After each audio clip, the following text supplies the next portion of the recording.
Hi, my name is Paige Henry, and I chose to do my final country presentation on the United Kingdom.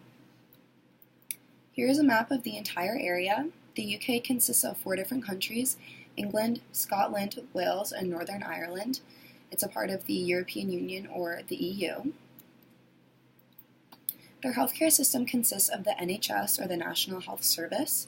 It provides healthcare to 64.6 million people in the UK. It employs 1.5 million people, making it in the top 5 world's largest workforces. And with the exception of prescriptions and optical and dental services, the NHS is free for all UK residents to use. The NHS was launched in 1948 out of the idea that good healthcare should be available to all, regardless of wealth. As I said before, with a few exceptions, it covers all health needs, including routine and prenatal screenings, treatments for long-term conditions, transplants, emergency treatment, and end-of-life care. It is funded completely through taxation of UK citizens, and the 2015-2016 budget was £116.4 billion, which converts to $149 billion, so a very large, expensive healthcare network. So for the first marker, population health, we're going to go over infant mortality rate. So infant mortality is the death of an infant before his or her first birthday. This is used as a population health measure because it's a marker of infant, maternal, and overall societal health. So in the United Kingdom, there were 380 infant deaths per 100,000 births, compared to the United States, which had 590 infant deaths per 100,000 births.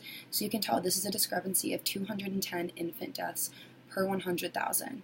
So that's a pretty big difference. It's showing that the UK does have better infant and maternal health care as well as overall health. Next, for healthcare spending, looking at expenditures per capita. So total healthcare expenditures per capita is the spending in dollars per person on healthcare and health-related expenses. In the UK, the average was $4,192 per person. In the United States, our number was $10,348 per person. So that's a $6,156 per person discrepancy. So you can tell that we are spending vastly more money on healthcare in the United States as compared to the UK. Here's a graph adapted from the Kaiser Family Foundation. They did an analysis of data from the OECD health statistics. So this is showing healthcare spending per capita.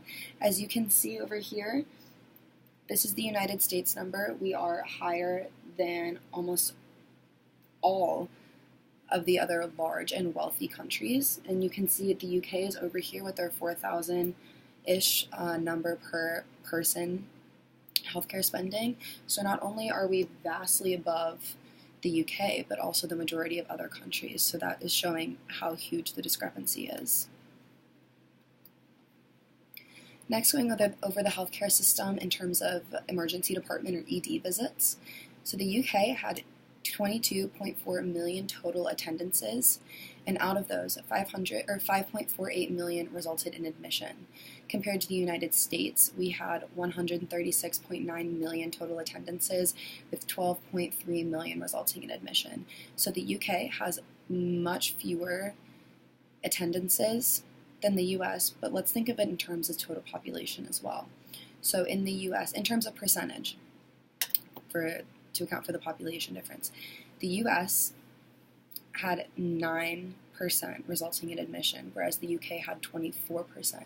So what this could be explained by, maybe people go to the US for more general things, like people without healthcare insurance are going to go to the emergency department and then have chronic conditions or other things that need to be taken care of when they go to the emergency department, whereas people in the UK only really go if it's an emergency and they need to be admitted. That could be one factor, maybe. So for accreditation, the United Kingdom has the United Kingdom Accreditation Service, or the UKAS, and it's an independent body from the government that can offer accreditation for UK health services. Their accreditation is not required, but it does support that their services are safe, effective, and continually improve the experience for patients. It can be provided to diagnostic services, pathology labs, physiological services, imaging, point-of-care testing, dental practices, and adult care homes, and it's beneficial for supporting consistency of care and measuring quality improvement. The United States has the Public Health Association Board, or PHAB. This is a nonprofit organization that seeks to advance quality and performance of state, local, and territorial health departments.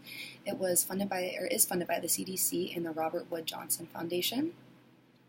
The PHAB Health Department accreditation lasts for a 5-year period, so once you get it, it lasts for 5 years. And something noteworthy is the Ohio Department of Health, ODH, and Columbus Public Health are both accredited. So the accreditation process involves evaluation of the quality and performance standards and measures at each of those locations. There are 10 states plus Washington, D.C. in the United States that are accredited. So that would be California, Illinois, Minnesota, New York, Oklahoma, New Mexico, Rhode Island, and Vermont. In Ohio, there are 8 local health jurisdictions that have received accreditation as well. So the Delaware General Health District, the Erie County Health Department, Huron County Public Health, and many others. So for the physical environment, I looked at fluoridated water. Fluoride is a compound that's naturally occurring and can help prevent tooth decay. Therefore, it's been added to water supplies to help that. It's also in many brands of toothpaste for that reason. In the United Kingdom, 5.8 million people receive fluoridated water. That equates to about 8,800 people per 100,000. In the United States, 211.4 million people receive fluoridated water, so a huge difference between the two countries on this. That equates to 66,000 people per 100,000. So in the UK, fluoridated water must contain 1 milligram of fluoride per liter of water, and because that's the level that was found to reduce tooth decay levels. In the United States, that equates to about 66.3 people receiving fluoridated water. In the UK, it's only 8.8% of people. So that's a discrepancy of 205.6 million people who are receiving fluoridated water in the United States as compared to the UK. So for uninsurance rates, the United Kingdom has universal health coverage through the NHS.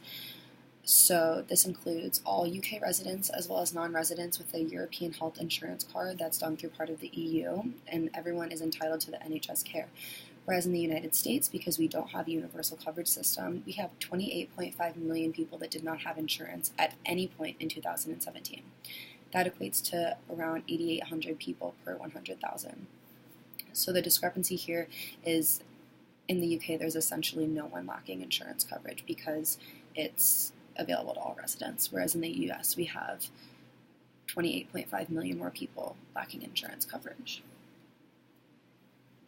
So for the social and economic environment, looking at single-parent houses, in the UK there are 2 million single-parent families, whereas in the US there are 11 million single-parent families. That's a discrepancy of 9 million more single-parent families in the US.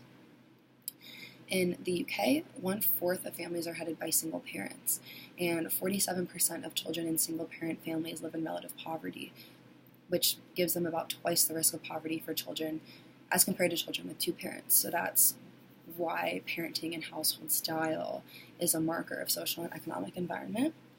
In the US, 8.5 of those 11 million single-parent families are families run by single mothers, so that's an interesting point to mention. In conclusion, the universal healthcare coverage in the UK may explain differences in population and public health, access to care, and spending. And despite universal coverage, the UK still spends less money on healthcare than the US by a large margin. The main issue people report with the UK system is long wait times to see medical professionals and specialists. However, these wait times don't seem to cause a decrease in health of the citizens overall. So moving forward, maybe the US can take some guidance from what the UK has done with their healthcare system. And then here's just my list of references. So that's about it. Thank you.